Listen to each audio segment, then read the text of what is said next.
शेतकरी बंधूंनो, भागवा जातीचं डाळिंब आहे. तर हे दावण्याच्या पाठीमागचा एक उद्देश आहे की पहिले जे काही जुने शेतकरी आहेत हे बहुखोडामध्ये डाळिंब करायचे, की एका खोडामध्ये खाली जी खोड दिसतंय का हे समोर, इथं 3-3, 4-4 खोड असायचेत याच्यामध्ये. इथं हे आपले हे सिंगल आहे.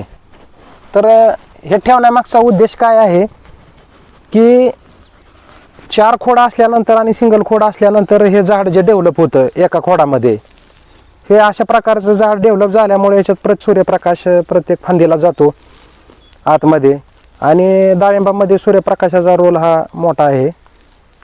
काडीचं मॅच्युरिटी बनते याच्यामुळे, आणि आपल्याला ज्या अतिरिक्त खर्च करावा लागतो, फवारण्या असतील, खतं देणं असतील, हा ह्याच्यामध्ये पूर्ण कमी झालेला आहे. की सिंगल खोडामुळं दुसरा फायदा काय होतो याचा, की इथं बुडामध्ये सूर्यप्रकाश गेल्यामुळं पिन होल बोरर लागत नाही इथं, कारण इथं लपण्यासाठी त्याला जागा चान्सच नाही.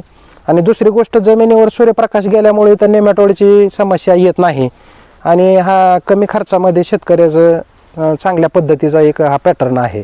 तर अशा पद्धतीचं पण आता ते केली पाहिजे शेतकऱ्यांनी शेती.